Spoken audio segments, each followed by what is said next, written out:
Nós já estamos de volta ao vivo com o nosso Manhã da Piedade aqui na sua TV Horizonte. E agora eu quero convidar você aí de casa a tomar um cafezinho especial, quentinho, que delícia, hein? E claro, quando eu falo em café, estou falando de café Riachuelo, não resta a menor dúvida, né?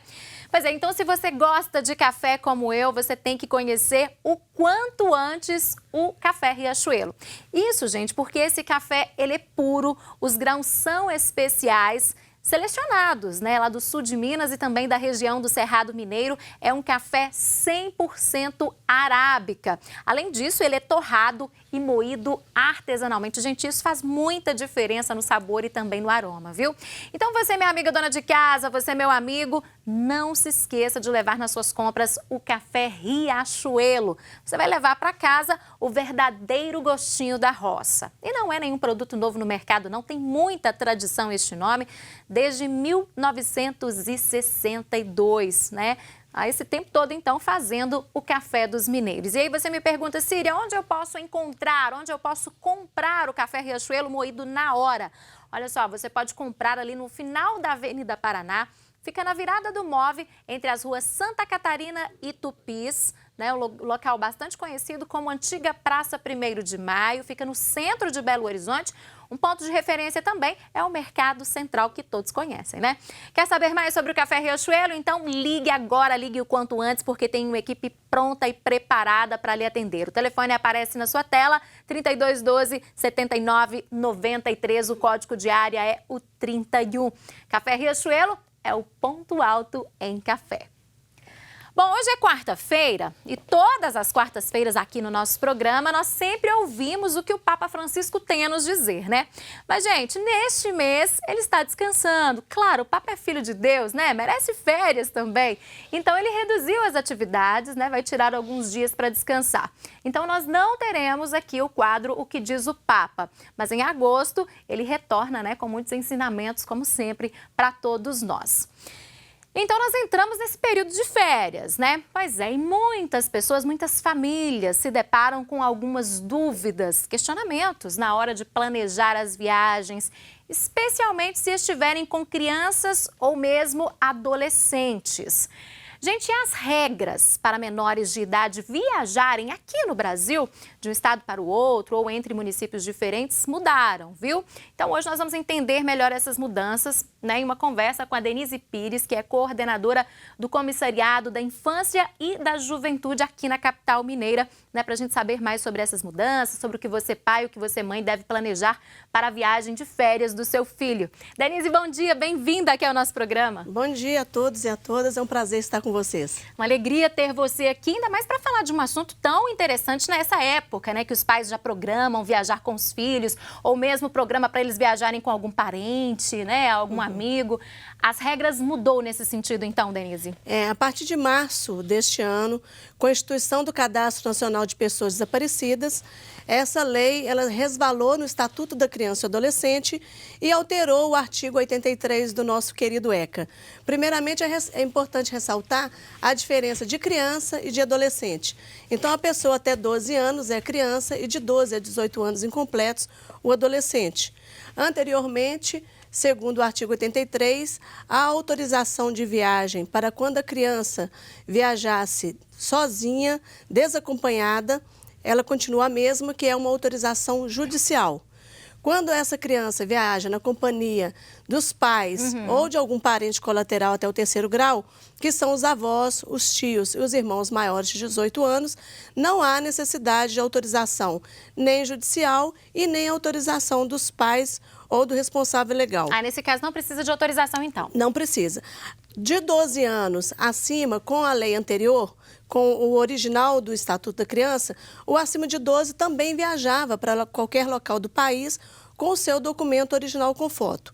O que a lei alterou em março é que a idade de 12 passou para 16 anos. Agora 16 anos, 16 então. anos. Então, de 16 abaixo, todos têm o mesmo tratamento. Então, se viajam na companhia desses terceiros que eu coloquei, com os seus documentos originais, não há a necessidade da autorização judicial ou dos pais. Mas, e acima de 16, continua viajando para qualquer local do país com seus documentos originais. Agora, se abaixo de 16 ele viaja desacompanhado desacompanhado, a autorização é judicial. E se ele viaja na companhia de um terceiro, que não sejam esses parentes colaterais, há a necessidade da autorização de viagem. A gente pode falar que essas regras dificultou um pouco mais esse processo aí de planejamento de viagem dos menores de 16 anos, Denise? Na verdade, assim, foi um susto, porque ela não teve aquela vacatio legis, ou seja, foi uma lei que teve uma aplicação imediata.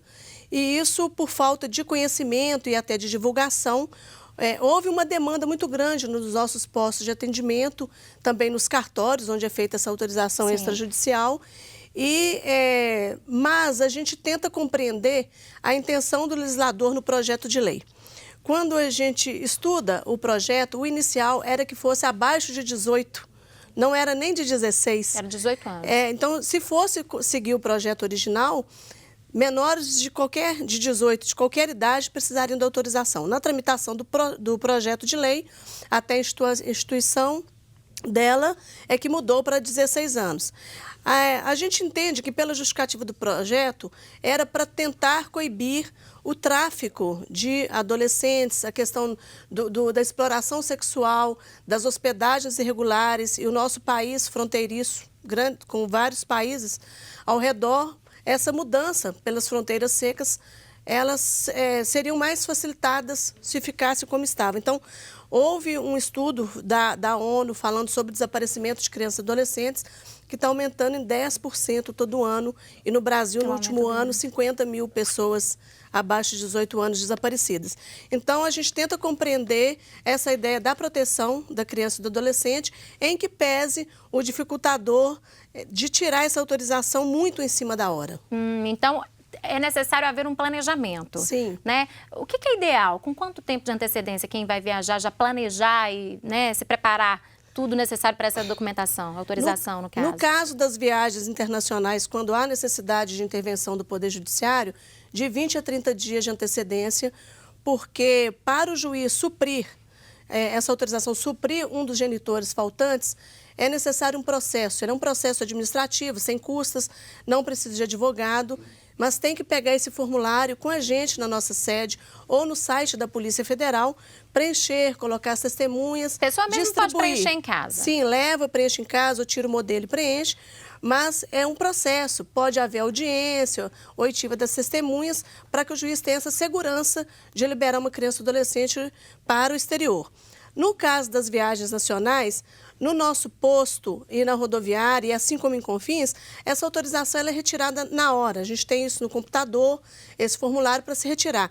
No entanto, como a demanda aumenta muito nos meses de julho, dezembro, janeiro... Época de férias escolares, férias escolares. Então, quanto mais cedo a pessoa for, é interessante para se tirar. Na nossa sede, na Olegário Maciel 600, é no horário de meio-dia às 18. Em Confins, todos os dias, inclusive feriado, de 7 às 19. E na rodoviária, de todos os dias, inclusive feriado, sábado, domingo, de 7 às 23 horas. É sem custas e só depende da fila, da espera. Sim, então o que é indicado é a pessoa se programar o quanto antes, porque corre o risco de deixar para a última hora e às vezes ter imprevisto e não conseguir a pessoa, a criança ou adolescente viajar na data programada, né? Infelizmente, corre o risco, nós já tivemos vários casos das pessoas terem que trocar o seu ticket, o seu bilhete aéreo, porque não deu tempo de ter essa audiência com o juiz. Há toda uma programação das audiências normais. Nossa vara é uma vara especializada, baseada no artigo 98 do ECA, da criança em situação de risco. Então, dentre as várias demandas de fiscalização, de adoção, de tutela, de dispensa de medicamentos, de várias outras coisas, também temos a parte das autorizações de viagem, alvarás de espetáculos e eventos, que essa é outra pauta. Mas, então, essa audiência ela tem que ir encaixando na medida da necessidade, da demanda. Então, por exemplo, nós temos também as escolas que fazem as excursões e ficam um pouco na dúvida se é no judiciário, então... se é no cartório. E aí? A gente orienta que eles tenham esses formulários, que eles tirem na internet, passem para os pais, vão ao cartório, preencham com a autenticação da assinatura. Precisa levar muito mais prático. ao cartório, né? E se não conseguir ir, se não for possível, se optar por não fazer isso, que recorra ao Poder Judiciário de forma subsidiária, por causa justamente da demanda. E nós temos também algumas pessoas que chegam com a autorização já autenticada no cartório e ainda pensam que é necessário passar na vara da infância, e não é. Ou um documento ou outro. Às vezes a pessoa está achando que é mais complicado do que é, né? Para a gente reforçar, então, essas mudanças, vou pedir o pessoal da produção para colocar aqui na tela para gente, porque muitas pessoas têm dúvidas ainda, Claro. né? O que mudou, o que não mudou. Você já falou sobre isso aqui. Então, como era, né? Crianças menores de 12 anos que precisassem, então, viajar sem os pais ou, claro, sem um responsável, elas precisavam apresentar uma autorização para embarcar. Era assim. Sim. Isso até fevereiro, né? Março, é. Março mudou. Sim. Então, agora isso foi alterado, a lei alterou a idade mínima, né?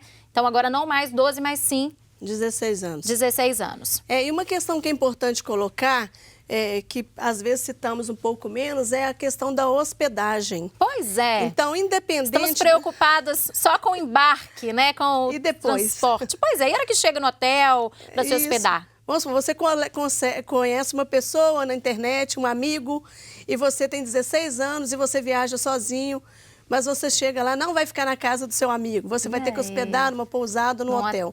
Então é importante ressaltar que abaixo de 18 anos, independente da idade, se não estiver acompanhado pelos pais ou responsável legal, ou devidamente autorizado por estes com autorização em cartório, porque a autorização de hospedagem ela não é judicial, só de viagem.